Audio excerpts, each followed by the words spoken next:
អាចទៅក្រោយអូយ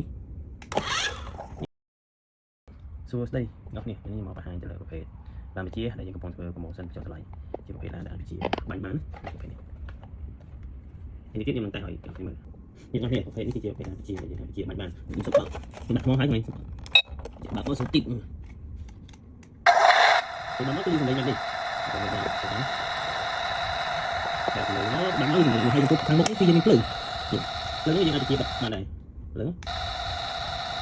សម្បត្តិព្រោះគឺលើតែសម្លេងសម្បត្តិសម្លេងឲ្យព្រោះលើតែសម្លេងនិយាយហើយចំពោះកណ្ដុងភ្លើងយើងអាចលើកឡើងលើបានដែរជាមួយខ្ញុំលើកឡើងលើចូលទៅឆ្វេងតាមឡើងលើសម្បត្តិឆ្វេងទៅស្ដាំនេះអាចទៅក្រោយអូយនេះមកវិញទៅមុខទៅក្រោយបាត់ទៅឆ្វេងស្ដាំ